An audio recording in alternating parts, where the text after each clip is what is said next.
Last weekend I was here checking on the swarm, and they were expanding so much that I had to improvise.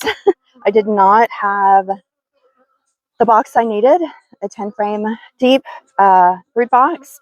So some of the nukes I have, which I think are super handy, they don't have any bottom attached to them, and they can be great for moments like this when I needed to expand, but I needed some time. So today I've come back, I have the correct stuff for them. So I'm gonna put them all back together. But if you don't have nukes like this, that basically all the parts are separate, you should get them, super handy. I think this one's like that as well. Where yeah, it's all the pieces separated. Super great. The other thing I love is oil trays. So I use them for my nukes as well as for my big boxes. So oil tray, always, always. It's messy for the beekeeper, but super wonderful for the bees. Helps them fight off varroa mites, hive beetles, wax moths, everything under the sun can actually go into the bottom there. And I love it. I don't necessarily have a brand that I go for, usually the best price, but now I'm going to put this together. These girls are so polite. So polite. I definitely have wanted to keep them around because this is a host a hive location, and I want to make sure the family here has a very, very pleasant experience with the bees. So I'm going to put everything official, but I'm also going to be checking, make sure I still have a queen, they didn't swarm.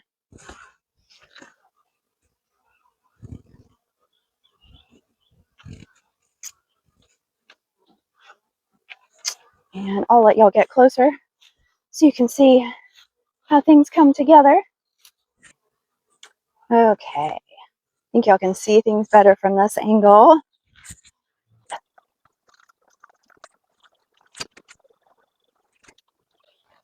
Looking for the queen, looking for proof of life.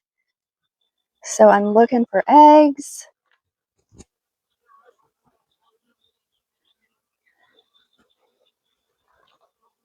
Once I find the queen, I am definitely going to put her right in the middle of her new home.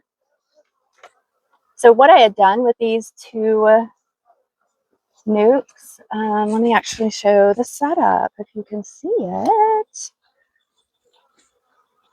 I had put some of their frames that were already built out, so these in the center, new frames on the outside, and I did that in both of them so that basically they were all in the center, and the queen could go up and down. They love to go in the center. So I'm going to grab the other frames from the center. They're doing great, building things out really well. In this location, they've got a really good nectar flow. Most of the hives out here, they smell sweet. Just when you pop the top, it's so pleasant. Alrighty. This frame is pretty light. There's lots of brood on here. Spotty pattern. But I want to keep this hive. The temperament's really good for now. And I don't know if the spotty is because they're trying to expand or if there's something wrong with this queen. She's a queen from last year. Okay, again, I'm gonna look for the queen on this last frame here. Let's see if I can find her.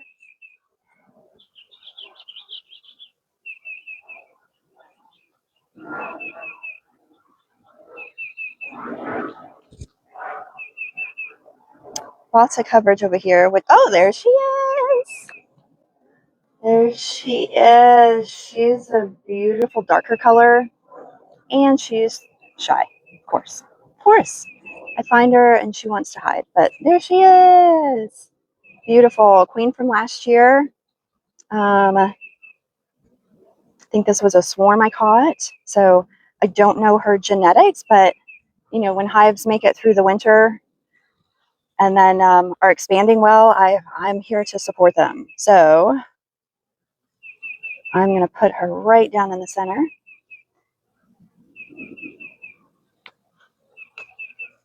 And I use these kinds of gloves because I can feel things better.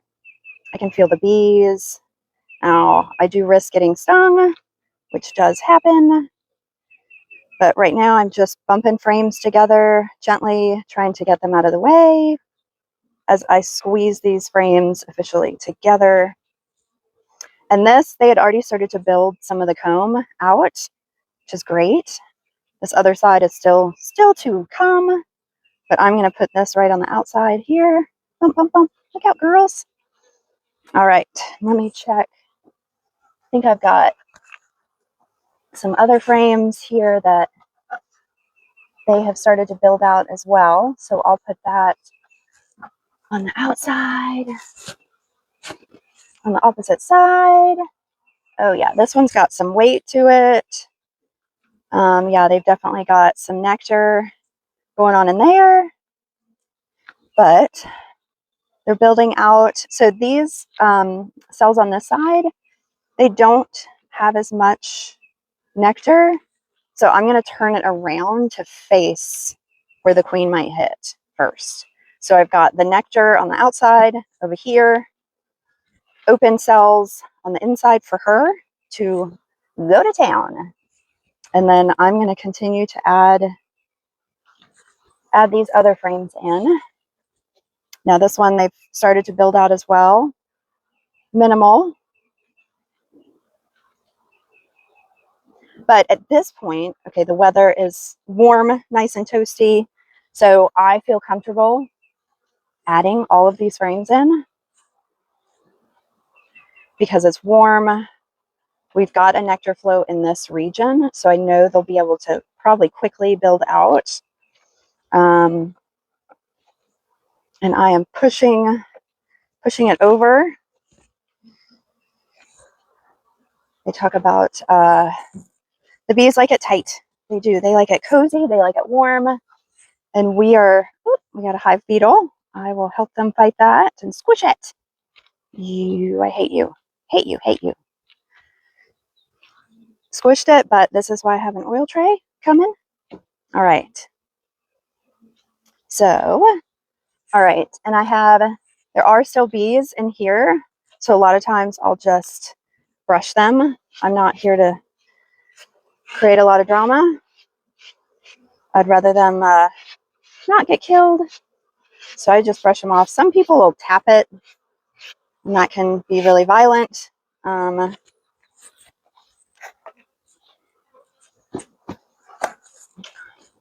it'll also probably stir up the bees. So you can see inside, there's not that many. So I'm just going to brush them off. Sometimes you can get stung this way, but I'm just trying to be as gentle as possible for them because they're so polite. I would like to keep it that way. Let's be nice to each other. Let's be friends, okay? All right. So that's good enough. Got most of them out. All right. The other thing I have, I always have these spacers. I've talked about it in other videos as well. They're homemade. It allows for them to build like this. I'm all about letting them build wherever they want to build. So I give them this extra space, one, if I need to feed, like with my food on top inside, or if they need space to build for the queen, I allow them to have that. So it's one of the reasons why I love the spacers. And then I've got these together still because the bees had propolized it. And that's something I want to respect because they basically insulated from bugs. I added the tape as well to help with bugs. My mentor actually gave that tip instead of having it open. So I just wiggle, wiggle, bump, bump, bump to get them out of the way. And then while I add the oil to the tray, I keep that front door open for them so that they can smell their way inside. So I'll change angles here so y'all can see what I'm doing.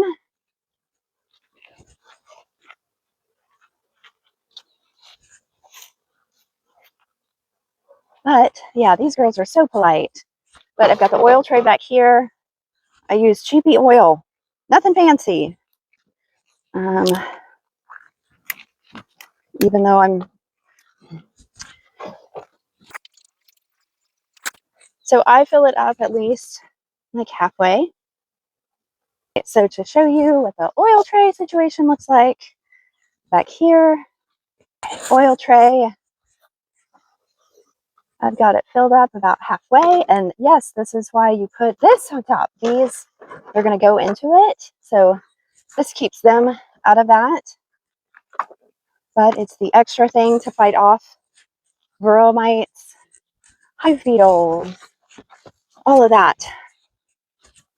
The other thing I also do is always a small entrance. Even with this crazy heat that we've got coming, I never keep it open really big. I keep it really tiny.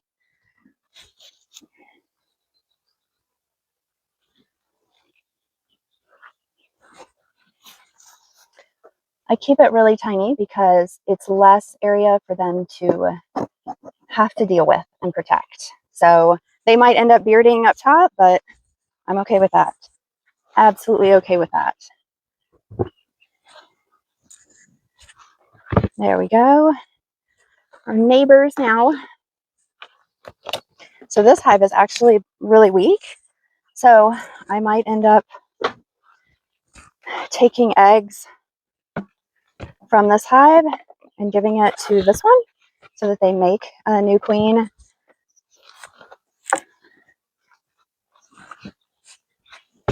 I always put ratchet straps on my hives because of rodents, but also storms. If a storm rolls through and I can't get here, at least if they fall over, the hive will stay together, most likely. But yeah, that is my adventure for today.